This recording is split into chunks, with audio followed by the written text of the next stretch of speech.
All right, ladies and gentlemen, it's Rocktober 27th.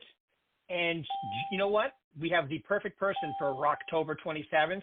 From Tucson, Arizona, we have the lovely Catherine Donovan. Catherine, welcome to the show.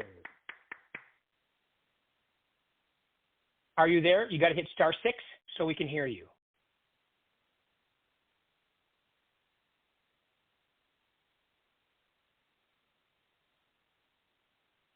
Not #6, but *6, bottom left. There you go. There we go. I pushed pound. Okay. Good morning. There we go. No problem. That's why I mentioned that, because I used to do the same thing. But anyway, welcome to the show. Hey, Thank you. there's a lot of lovely agents are either on now or will be listening. So I just thought, why don't we start off by telling them a little about yourself, because we got California, we got Nevada, as well as Arizona. Oh, yeah. So not everybody knows you. Tell them a little about yourself, maybe a little about your history and how long you've been in this wonderful business and all that good stuff. Please, Catherine. Well, I'm a native. I'm originally from Southern Arizona, and so I'm an agent in Tucson, but also all of Southern Arizona, which includes the Sierra Vista, Benson, Sonoyta, Patagonia, everything south of Tucson, which I do a lot of business in the Sonoyta, Patagonia area, because I used to rodeo out here and went to high school. And so I really enjoy selling the ranches down in the Sonoyta, Patagonia area. And it's been quite a success. And I love the people out here. So I got my license in 2009 and have a little history before that. I owned a car dealership for several years. I was in the car business 25 years. And I had an Irish pub, and I had a photography studio for 15 years. I used to photograph weddings and high school kids and families, and thoroughly enjoyed it. Photography switched and changed over to digital, so it cheapened the product a bit. So I sold my photography studio to a young lady, and she's still doing it today, and she's doing a great job. And so after I sold all my businesses, especially the dealership, back in the day of the 2008-2010 period that a lot of us crashed a little bit. And back then I was worth $4.3 million. And after I was done, I owed the IRS $300,000. And I was I was working on my MBA at the U of A. That's when I moved up to Tucson.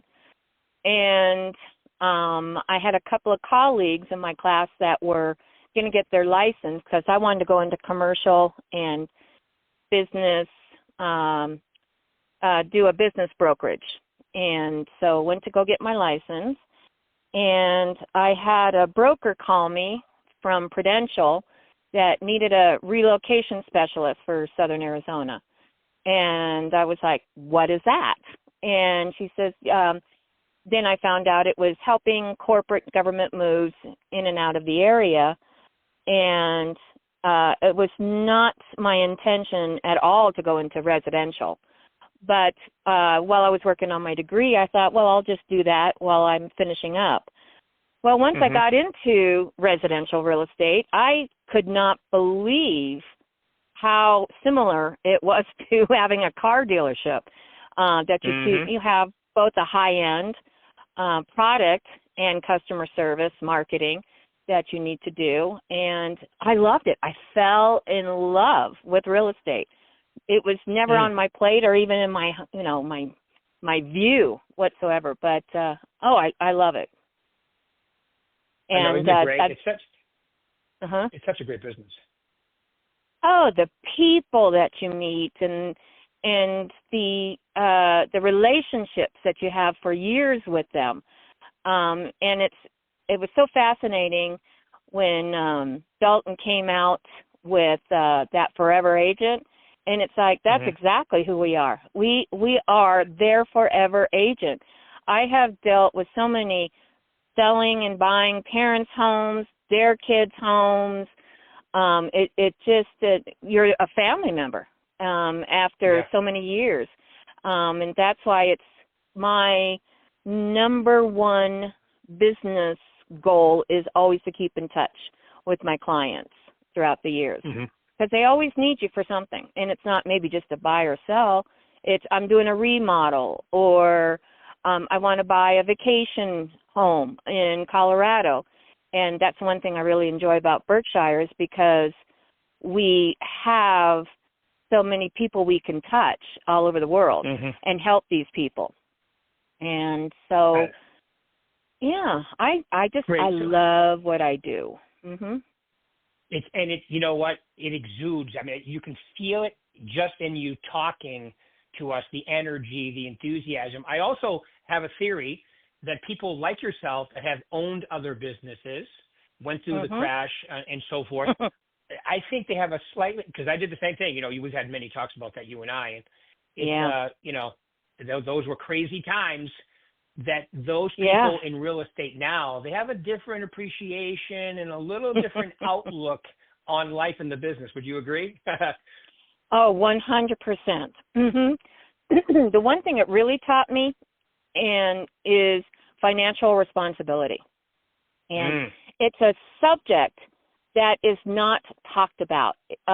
We talk about as agents in our seminars, our conferences, our summits.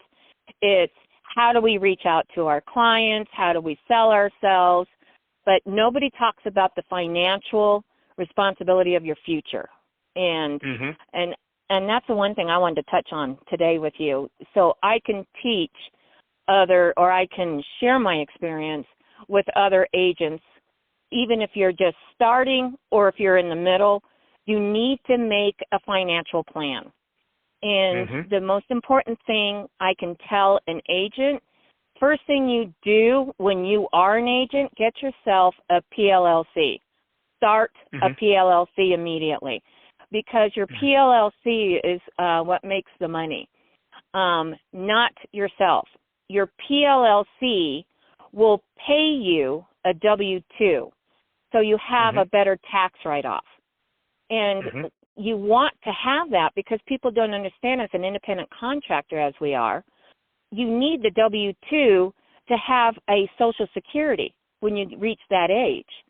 And so if your PLLC pays you a W-2, you will have your Social Security when you get to age. And then, of course, it's a great write-off. Also, make sure you make yourself a budget of how much do you want to make a month? How much do you need? You know, like if you have a normal job, you're like, okay, how much do you need to support your family, your household, yourself? That's what your PLLC is going to pay you per month. Right. And then get yourself a financial advisor so you can put the rest of your money away for the future so your money can grow. Instead of just, hey, I just sold $1 million home. You have $30,000 in your hand. Invest it immediately for your future. Don't spend it and start buying cars and trips. You have to be responsible. Fiscal responsibility. I love it. And, you know, the thing is that as an independent contractor too, with your PLC, you can also have a SEP, simplified employee pension. Like you say, you're paying, you know, you're paying taxes. You're also paying Social Security. So you have because you know that baseline is all done based on what you paid in over the course of your life. So you want to have a good Social Security income as well. It's part of your financial plan, right? Exactly. And so many agents don't realize or don't know about doing this, that you have to set yourself up for the future. Because I'm sure all of us want to retire one day, but set yourself up for it. Yeah, and real estate, that's, you know what, first off, okay, look, there's two ways to clear a room when I'm speaking anyway. Number one, talk about financial responsibility. Or number two, talk about health, right? Hey, is everybody working out? Is everybody eating right? So those are the two. But let's face it, they're probably the most important part. And as you start down this path, the sooner you start, the easier it is. And then you learn stuff and you get better at it and you hire the right people to help you. And, it's such a valuable point. Thank you. Mhm. Yeah, it's I thought I was all set up at one time, and you just never know what happens, Yeah. And so be smart for your future. Definitely be smart. Go ahead. And so the other thing is get a coach. That's the very first thing I did when I went into the business. I did the Buffini Yep. program, right out the chute. And the number one thing he taught me is follow up with customers. And because that is your future business, your current and your future business, always take care of your past clients because that's where you'll grow. So do those stop-bys and notes.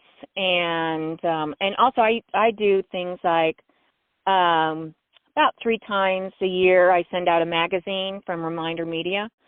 And I use Reminder Media after I sell something with a buyer or a seller. I send out postcards. And so I farm the areas where I sell. And so I'm able to pick up more clients through there. And everybody always knows the neighbor that I just sold from. And they're like, oh, you sold Brenda's house. They really talked highly of you. So you put your face and your name in front of the neighborhood. Yeah, so true too. You want to be talking to people, like you said. I love the referral by referral only. I love that part of it.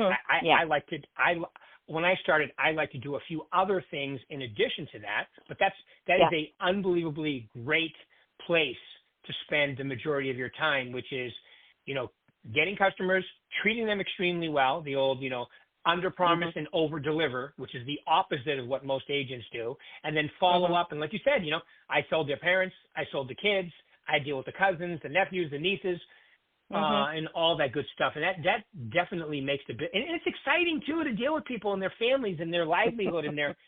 Do you remember when, I don't know about when you started in 2009, but when I started in 83, I was the youngest person by far in my office. But to me, we used to call it the American dream. Do you remember those days? The American dream. Yeah. Remember that? Mm-hmm. Yeah. I still love that because it's so true. It's the foundation. Like you mentioned, retirement. It's for a lot of people. It's the foundation. It shouldn't be, but it should be part of your financial retirement because your home. Hopefully, you plan it up to where you scale down or however you're going to do it as a person, but you end up in a place where you own outright or close to it, and then you have your other investments and so forth. But it is a great place to start with your financial well-being is with the purchase of your first home. Yep, that is very true. And, it's ironic, starting in 2009, it was the worst time ever to go into real estate. It was at the bottom. And I'm glad I started at the bottom because everything I've ever had after that, especially when we had the big boom, that it's like, boy, it's like, I can't believe we could actually sell real estate like that, that it was, it was a lot. But what happens after that, it comes back down. And so I'm glad that I still have that experience from 2009, what to do. Yeah, totally. Back then, if you would take a home short sale, you could list a whole bunch of them, but then you had to do all the work, get them sold. But, it was a whole different business. Today, and I laugh when people, they've been licensed since, let's say, 2018 or 19, and they go, oh, my God, it's such a buyer's market right now. I go, no. This feels like if you got licensed after 2015, this feels like a buyer's market because you haven't really seen one yet. But, because it's more of today it's more of a, I would call it a normal market where you have to compete for buyers and, there's 3-4 months of inventory on the market. And when you get over 6 months of inventory, 5 or 6, depending on who you're talking to, then you're in a real buyer's market and but we're in a healthy, normal market right now. We just had a few years prior that were crazy. And I don't think we're that far. A couple more rate reductions and so forth from having this market take off even further as well. What do you think? How do you feel about that? I feel it's going to start evening out. And I was excited to see that the interest rate went down to 6.1. The days of the twos and threes, we'll never see that again. That was artificial. Right. I really believe if we just get below 6, it'll bring those buyers out more so. Mm-hmm. But I think buyers have adjusted and accepted the fact that 6% is going to be your rate. Now they're looking for compensation from sellers to help them, and that's what you have to educate your sellers to tell them, you have a lovely home. Okay, we're going to price it here, but please assume we are going to help a buyer with concessions so we can sell your home. So when I have a seller, and we've had something on the market for 60 days, which is almost the norm right now, instead of adjusting a price, I like to give value to the buyer. And so give the money to the buyer rather than adjusting the price. And I'm finding it works better that way. Okay. I love it. So when you how say do you feel about that? I love rate buy downs. I love seller concessions. I love, however. The rate buy downs. Yeah, the rate buy downs are big right now because, if you do a 2-to-1, let's say, that gives you 24 months to refinance. And if there's any money left in that escrow account, it'll just come off your principal balance. So I love those. I think it's a great marketing tool. Yeah, that's what I do with my lender. As soon as I get listings, I want the flyer for the 2-by-1 or, the 2-for-1, whatever. I get those flyers and I park them just in case I can use them later. I love it. I don't do it immediately. I don't want to give it away. Well, Catherine, as I'm listening to you, I'm thinking you sound like a business person, salesperson. That might be helpful in this business. Oh, yeah. I think that's what has really helped my success is being a business person. And it helped because, like with my dealership, I understand financing because when people were trying to buy their vehicles. Also, because of Chrysler, I had a Dodge Chrysler dealership. Chrysler was huge on customer service. For past clients. And so they had this Customer One program is what it was. And they always said your future buyers are your past buyers. And so that's what I've always kept in mind. That's so smart. Yeah, I love it. I love it. No, yeah, I mean, if you let's face it, owning other businesses, having carrying costs and, monthly payments in real estate is such an unfair business.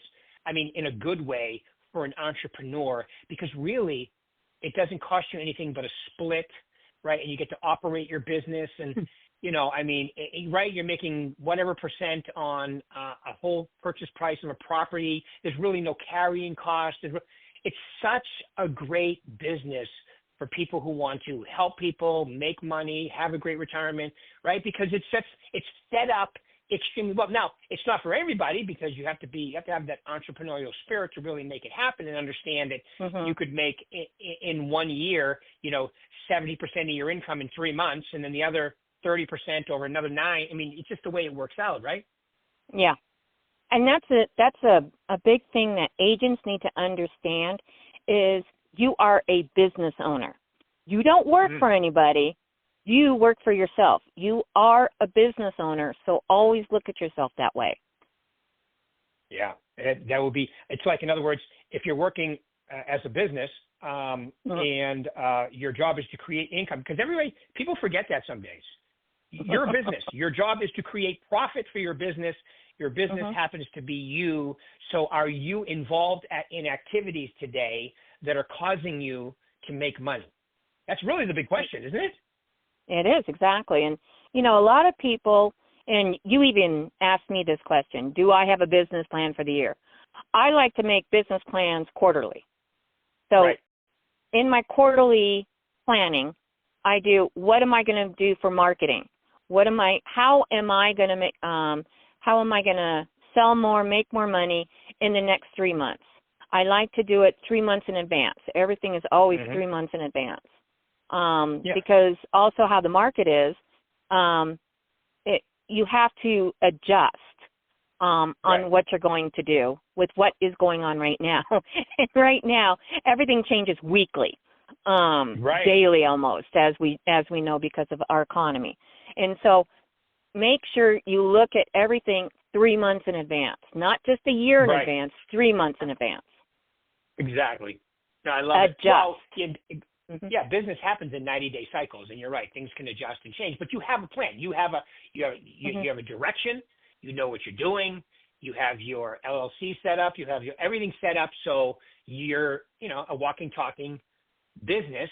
And as I like to say, you're a business for yourself, but not by yourself with this lovely Berkshire Hathaway, because we have tools, we have things available, the brand, all kinds of things to help you in your business endeavors. Our brand is amazing. It is just, it's an amazing product when we walk through the door with any client. Right. I love it. I love it. I love it. I love it. All right, cool. All right, so give them a couple tips. Okay, so I'm in business. I'm trying to maximize. What are the 2 or 3 most important things? You can repeat yourself because you probably already said some of them that you would focus on to really maximize this thing called real estate. The 3 most important things, I think, like I said at the very beginning, get yourself a PLLC. So important. First thing to do for taxes and for your future investment. The PLLC with the pay yourself with the W-2. Get yourself a financial advisor. Make sure you're setting yourself up. Those things are important, and always keep in touch with your past clients, because that's your future revenue. And third, take care of yourself. Make sure you have that work-life balance, because we have to take care of ourselves in order to be able to succeed. If we don't, we will fail, because especially with health-wise. Yep. I love those 3. I love it. I love it. You started out with be a business. I love it. Make sure you're putting a little. I tell my kids the same thing. If you're 20-something, 30-something years old, and you save 10 to 15% of every check you ever make, by the time you're my age, you probably won't be working. You won't, unless you want to be. But the great thing about real estate is you can semi-retire and still take the knockdowns that come from your sphere and add bonus money to your income, right? If you choose. Yeah. If you choose. Yeah. That's my plan, because I'm 63. I'm not going to do this forever. That I'm setting my future up. And as a matter of fact, I'm working harder right now to take care of my sphere and my customer base, so I have it for my future when I semi-retire. Love it.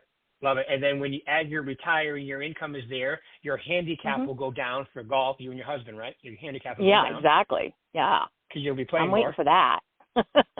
It's so funny. I got to share where I'm at right now. Sure. I'm actually at my husband's hunting camp. It's deer season. Wow. And so I came in yesterday to go out for a bit and make the boys dinner.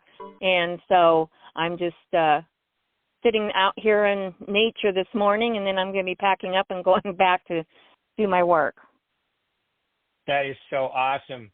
Well, I just want to say thank you very much. You're awesome. It's always a joy speaking to you. You too, Rick. I love what you're doing. I love when you show up to our events that we do, like for the Sunshine Kids. You're always involved. You're always involved with the brand too. So you're a joy to be around. Wonderful to work with. I really appreciate you taking a half hour of your time this morning. Especially, I can see you up there in your. Are you in one of those deer shelters? Yeah, no, I'm not in it. No, I'm just around the camp, and I got my. Got my coffee out here. Well, thank you. Awesome. I appreciate you taking your time out. I'm sure that people got nuggets out of it. And thank you, Catherine, as always. And tell your husband we said good luck. I hope he bags one. Yeah, I'm waiting for the winter meat. Yeah. Awesome. Well, thanks a lot. Appreciate it again. We'll talk soon. Thanks, Thank you. Rick. Bye. Thank you. Bye-bye. Bye, everybody.